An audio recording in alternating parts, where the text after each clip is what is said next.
Sam, there's big breaking news this Saturday morning. Do you want to know what the news is? Absolutely. This is our job. Hit me with it, Ross. Come on. Do you want to know why Mick Foley buys supermarket brand cola?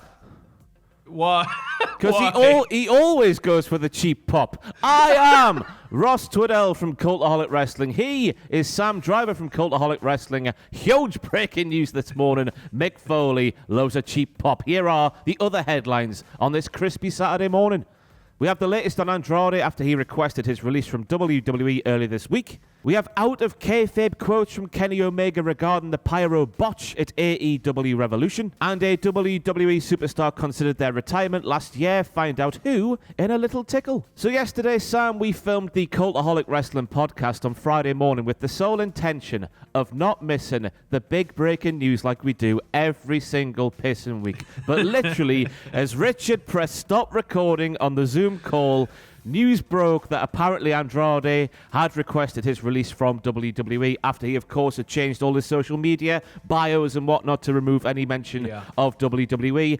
Big bad lads in the wrestling journalism game like Sean Ross Sapp and Alex McCarthy of TalkSport then verified that report. And now we have another huge scoop from Big Daddy Dave Meltzer, who has reported, Sam, that this request from Andrade, which was made at this week's Monday Night Raw, has been denied by WWE. Your reaction to that?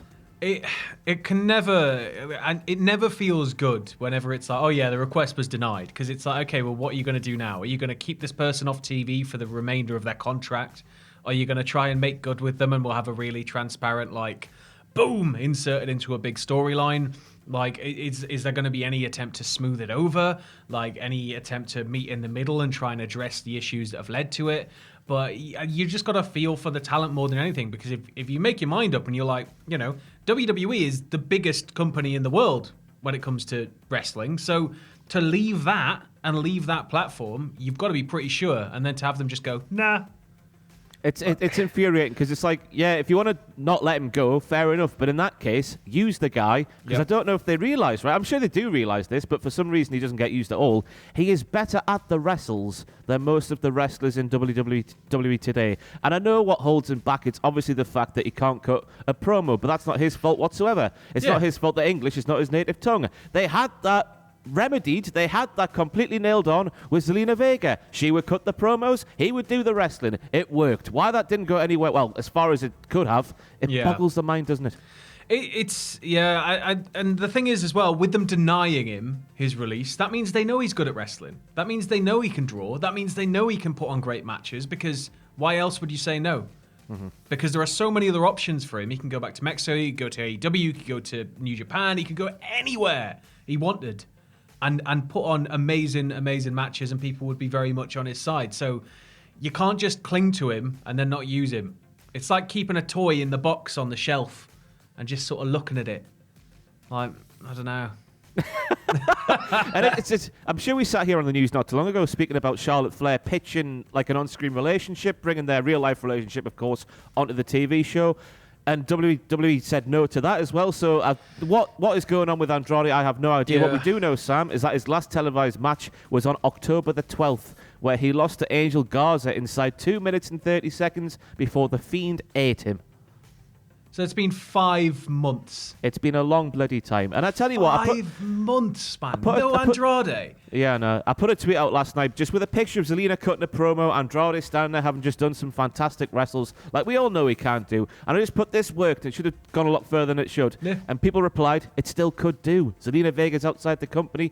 Maybe Andrade could somehow get out of his contract some way. I don't know how. But they could still flourish in any other company, because I'm sure that any other company would use them better than WWE have so far. It's weird, isn't it? But speaking about things that could potentially set the world on fire, like the reuniting of Andrade and Zelina Vega, we have another thing that set the world on fire, but it didn't. That was the pyro at the end of AEW Revolution 2021. The best segue in the history of the news, I'm sure you will agree, everybody. And we have out of kayfabe quotes from one Kenny Omega, who I think it was me and Jack, actually, sat here on Tuesday morning. There was a report saying that Kenny Omega was very unhappy with what went down. AEW since then has sort of wormed it into their storylines, trying to make a positive out of a negative that they didn't plan for. Mm-hmm. But now Kenny Omega has been speaking to Dave Meltzer in the Wrestling Observer newsletter this week, and he has just basically confirmed it was a botch. Yeah, it's just a shame. Like I was talking about this, I think, with Adam on the news the other day, but it was just everything they worked for in that match, and it's amazing. It's so good up to that point, but that's all people remember, and it's just a shame. And then apparently the company dealing with the pyro were like, well, it worked in practice, and kind of passed off the blame even further down the line, which is like, nah, you can't. You're gonna have to like apologize for that and try and make good on it, but. Could they even ever repeat this match again? Could they even ever repeat the stipulation after that? Would you want to take the risk after everything seemingly was planned for? Let's look at the quote that Kenny told Dave Meltzer. He said, yeah, it was really deflating to do so much preparation, test the explosions, have them be impressive in the rehearsal, and then have it be something so much different than what it was promised. It made me appreciate everyone who worked hard and did their part even more, though. But like you said, we really wanted to have a good one, and we added real barbed wire to help with the feeling of danger. So we really risked a lot. Again, I loved the match. Glad we did it. Sucks about the finale. So there we have it. Kenny Omega.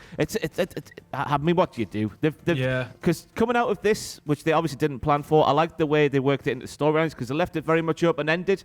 Do you believe Eddie Kingston, who believes that Kenny Omega actually wanted to blow them up, and because of that, Eddie Kingston passed out because he was expecting to be blown up there live on pay-per-view? I would pass out if I was expecting to be blown up. Do you believe Jon Moxley, who was not buying Kenny Omega just because he hates Kenny Omega, he believes that Kenny Omega just isn't a very good welder? Do you believe that Don and Kenny, who are saying, moo ha ha ha, we planned this all along? Jon Moxley wanted to go out on a Viking burial or something. I forget what they said on this week's Dynamite, but we made a mockery of him and the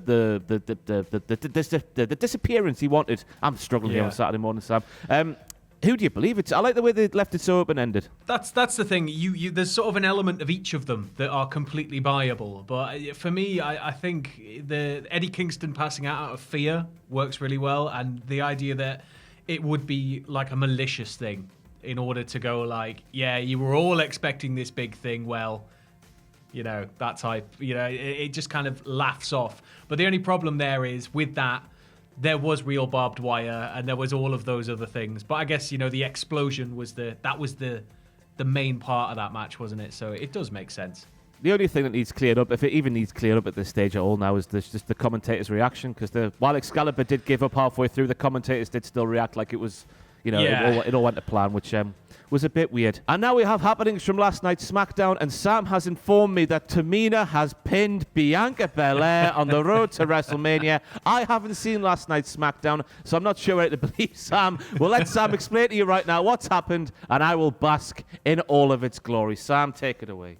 So we had the KO show, which featured Sasha and Belair, and there was a little bit of bickering back and forth, and then this all led to the planned match, which was going to be Sasha and Belair versus Tamina and Natty. Now, they go back and forth, they have a nice little match, but things eventually break down because we have Nia, Shayna, and Reggie, and that's a whole other thing. If you tune into Graded, you'll get to hear all about that insanity. But they are on the outside. This, of course, leads to Sasha and Reggie getting into a bit of a dispute. Reggie dives through the ring. Everything falls apart a little bit. Natty takes care of Sasha, and then in the middle of the confusion, nice and quick, nice and simple, Bianca Belair doesn't know what's going on. She's angry at Reggie. Rolled up. 1, 2, 3. The Tamina train is very much absolutely powering down the line here toward WrestleMania. But one thing I will say is they are giving Natty and Tamina here a chance, and it's nice because these women have been pillars of that division for so long, in the sense that they've always been around, they've always been there, but they've never really had that time to shine on top of the pillar. And it looks like now they're getting just that little bit of edge to them, just that little bit of seriousness. It's less goofy, it's less wacky. They're just coming out and wrestling, and they're putting over hard that these are the daughters of WWE legends, and it's nice. It's nice. I'm just happy for them. I mean, how do you go to WrestleMania now and not have Tamina contest in a 3-way match for the SmackDown Women's title now? She's pinned the number 1 contender. She's pinned the Royal Rumble winner. Nia Jax is way ahead of you there. She's trying to take the belt from Sasha next week. I know. So next week's SmackDown, which of course is the go-home show for Fastlane 2021, everyone's favourite pay-per-view. There isn't a roadblock on the road to WrestleMania whatsoever. That's what cars do. Yes, they do. Room. Yeah, va-va-voom. Sasha Banks will defend her SmackDown Women's title against Nia Jax. And also, Jey Uso was on last night's SmackDown, Sam. He was declaring that he would be a special enforcer for the Bryan and Roman Reigns match at Fastlane. But Edge was like, no, Bonnie lad, you wait there. So he challenged Jey Uso for a match to determine who would be the special enforcer, which Adam Pearce then confirmed. So big matches on next week's SmackDown. Any other headlines from last night? Well, last night was more of like a reflective night. I mentioned this in Graded. It's kind of like we tied up a lot of things. We had Big E come back and we had him face off against Cruz a little bit, but it wasn't a match. Sort of Cruz came out in order to take advantage of Big E again. We had little elements like Sami Zayn and Kevin Owens interacting a little bit. It just seemed like a lot of things from the past and a lot of things from the storylines from a few weeks ago, a couple of months ago, just bubbling over and getting everything nicely ready for the build. So of course, later on this YouTube channel, Sam will be back with Graded for last night's SmackDown, and I'll be back with the WTF moments and a column on Cultaholic.com. Make sure you check that out. But life, Sam, it is a roller coaster. You've just got to ride it. Rumours have it now, coming out of this last news story, that song by Ronan Keating.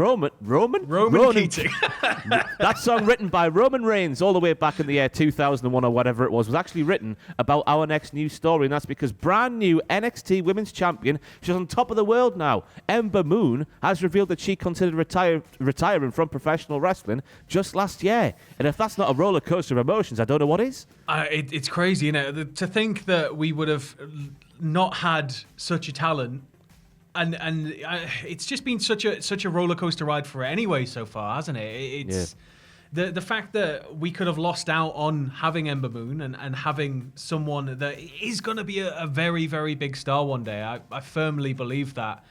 It just goes to show how much strain the job must put on you. Yeah.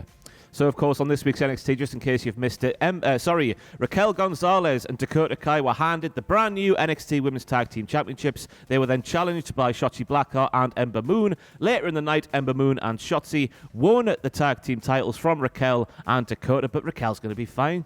Io Shirai wants a piece of her now.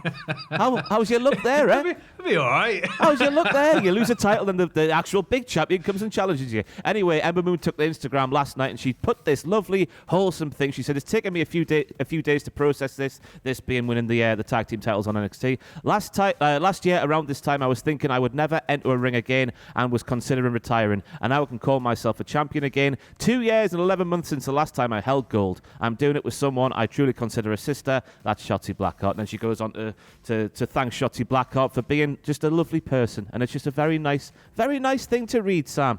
It's always nice when people are just like happy and just happy to be wrestling and stuff. And then, because it's all too often we hear things like the Andrade situation, and it's just nice when it's, something positive and, the company aren't in there being knobs. Yeah, and just to fill in the blanks, I guess, Ember's had a torrid time with injuries over the past few years. She had a big elbow injury, then coming back from that, she then suffered a ruptured Achilles that kept her out for absolutely ages. She last wrestled, before this big break, on the 23rd of September 2019 episode of Monday Night Raw, where she lost against Lacey Evans, and then wouldn't wrestle again on TV until the 7th of October 2020, where she teamed with Rhea Ripley to defeat Raquel and Dakota. And she's definitely an asset. She's fantastic at the professional wrestling, arguably one of the best finishers in the world today. I don't know, we don't need to say anything else about Ember Moon, do we? She's just fantastic, isn't she? And it's lovely to see her doing well after such a torrid time with injuries, which no one can help. They just happen because... Yep. Wrestling hurts, doesn't it? Yeah, it's wrestling's fake. It's not. It's predetermined, but it still sucks. Yeah, take that, Soldier Boy, you prick. Anyway, that's it for your Saturday morning wrestling news headlines. I've been Ross Dwell from Cultaholic Wrestling. He has been Sam Driver. Sam, any closing remarks before we bugger off? No, just as you said, I'll be back on the channel later with a full review of SmackDown with my graded, but that's about it. That's it. We'll see you next time.